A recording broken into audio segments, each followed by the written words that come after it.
Hi, ಇವತ್ತು ನಾನು ನಿಪ್ಪಟ್ಟು ಮಾಡ್ತಾ ಇದ್ದೀನಿ ಈವ್ನಿಂಗ್ ಸ್ನ್ಯಾಕ್ಸ್ಗೋಸ್ಕರ. ನಿಪ್ಪಟ್ಟನ್ನು ಹೇಗೆ ಮಾಡೋದು, ಏನೇನು ಪದಾರ್ಥ ಬೇಕು ಅಂತ ನೋಡೋಣ. ಮೊದಲನೇದಾಗಿ ಅಕ್ಕಿ ಹಿಟ್ಟು ಬೇಕಾಗುತ್ತದೆ. ಅಕ್ಕಿ ಹಿಟ್ಟು ನಾನು ಈ 250 ml ಅಷ್ಟು ಇದರಿಂದ 4 ಕಪ್ಪು ಅಕ್ಕಿ ಹಿಟ್ಟನ್ನು ತೊಗೊಂಡಿದ್ದೀನಿ. ಅದಕ್ಕೆ 1 ಕಪ್ ಅಷ್ಟು ಹುರ್ಗಡ್ಲೆ ಹಿಟ್ಟು ಅಂದರೆ ಪುಟಾಣಿ ಹಿಟ್ಟನ್ನು ತೊಗೊಂಡಿದ್ದೀನಿ, 1 ಕಪ್ ಅಷ್ಟು. ನಂತರ ಇದು 125 ml ಅಷ್ಟು ಶೇಂಗಾ ಬೀಜನ ಕುಟ್ಬಿಟ್ಟು ಪುಡಿ ಮಾಡಿ ಇಟ್ಕೊಂಡಿದ್ದೀನಿ, ಹಸಿದೇನೆ, ಹುರಿದಿಲ್ಲ. ನಂತರ ಒಂದು ಸ್ವಲ್ಪ ಕರಿಬೇವು, ಸ್ವಲ್ಪ ಒಂದು 10 ರಿಂದ 15 ಹಸಿಮೆಣಸಿನಕಾಯಿ, 1.5 ಕ್ಯೂಬಷ್ಟು ಬೆಣ್ಣೆ, ಒಂದು 80 ml ಅಷ್ಟು ಕಪ್ಪಲ್ಲಿಂದ ನಾನು ಸ್ವಲ್ಪ ಒಣಕೊಬ್ಬರಿ ತೊಗೊಂಡಿದ್ದೀನಿ, 1 ಟೇಬಲ್ ಸ್ಪೂನಷ್ಟು ಉಪ್ಪು, ನಂತರ 1 ಟೀ ಸ್ಪೂನಷ್ಟು ಜೀರಿಗೆ, 1 ಟೀ ಸ್ಪೂನಷ್ಟು ಅಜ್ವಾನ, ಒಂದು 80 ml ಕಪ್ಪಲ್ಲಿ ಒಂದು ಸ್ವಲ್ಪ ಚಿರೋಟಿ ರವೆ ತೊಗೊಂಡಿದ್ದೀನಿ. ನಂತರ ಇದು ಎಳ್ಳನ್ನು ಸಹಿತ ಒಂದು 60 ml ಕಪ್ಪಲ್ಲಿ 1 ಕಪ್ಪು ಎಳ್ಳು ತೊಗೊಂಡಿದ್ದೀನಿ. 1 ಟೇಬಲ್ ಸ್ಪೂನಷ್ಟು ಎಣ್ಣೆ ಹಾಕ್ಕೊಳ್ತಾ ಇದ್ದೀನಿ. ಎಣ್ಣೆ ಹಾಕ್ಕೋಬೇಕು. ನಂತರ ಈ ಅಕ್ಕಿ ಹಿಟ್ಟನ್ನು ಹಾಕಿ ಚೆನ್ನಾಗಿ ಒಂದು 3 ರಿಂದ 4 ನಿಮಿಷ ಕಾಲ ಹುರ್ಕೋಬೇಕು.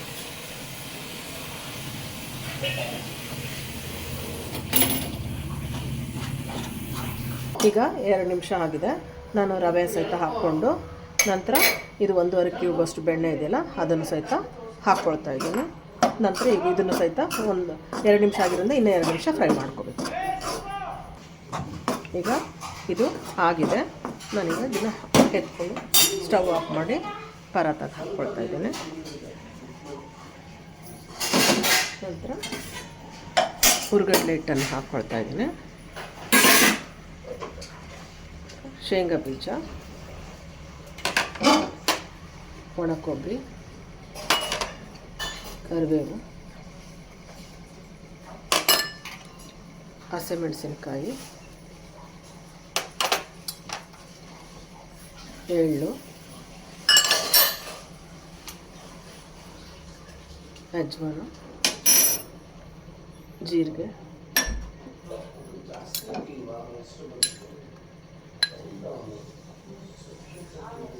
ಉಪ್ಪು,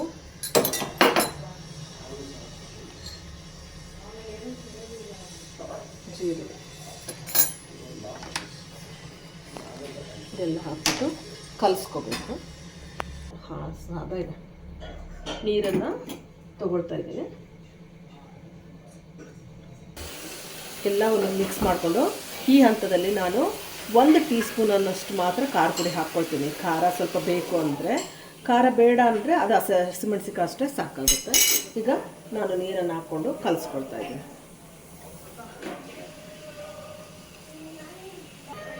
ಇನ್ನೊಂದು ಟೇಬಲ್ ಸ್ಪೂನಷ್ಟು ಉಪ್ಪು ಹಾಕ್ಕೊಂಡು ಮತ್ತು ಇನ್ನೂ 250 ml ಅಷ್ಟು ವಾಟ್ರನ್ನು ಹಾಕ್ಕೊಳ್ತಾ ಇದ್ದೀನಿ. ಇನ್ನು ಒಂದು ಅರ್ಧ ಕಪ್ಪಷ್ಟು ನೀರು. ಈ ಥರ ಮಾಡಿಟ್ಕೊಂಡು ಹಾಳೆ ಮೇಲೆ ತಟ್ಟಬೇಕು. ಸ್ವಲ್ಪ ಈ ಥರ ನೀರು ಹಾಕ್ಕೊಂಡ್ಬಿಟ್ಟು ಒಂದು ಇಷ್ಟಿಷ್ಟು ಉಂಡೆ ಮಾಡ್ಕೋಬೇಕು. ಸ್ವಲ್ಪ ಹೀಗೆ ನೀರು ಹಾಕ್ಕೊಂಡು ಮಾಡ್ಕೋಬೇಕು. ಎಣ್ಣೆ ಕಾದಿದೆ, ನಾನೀಗ ಹಾಕ್ಕೊಳ್ತಾ ಇದ್ದೀನಿ.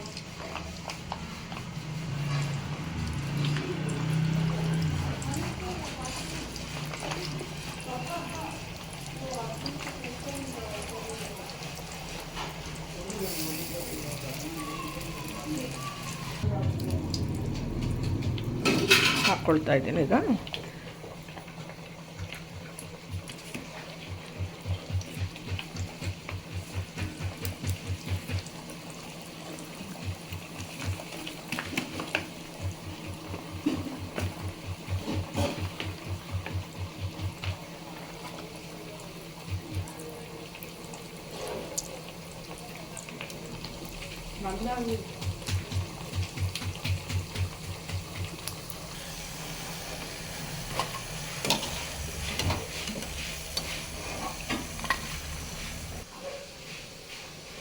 ಇದು ನಿಪ್ಪಟ್ಟು ರೆಡಿ ಆಗಿದೆ. ಸೊ ನೀವು ಮನೇಲಿ ಇದೇ ಥರ ನಿಪ್ಪಟ್ಟನ್ನು ಮಾಡಿ ನೋಡಿ, ಟೇಸ್ಟ್ ನೋಡಿ, ಲೈಕ್ ಮಾಡಿ, ಶೇರ್ ಮಾಡಿ. ಬಾಯ್ ಬಾಯ್.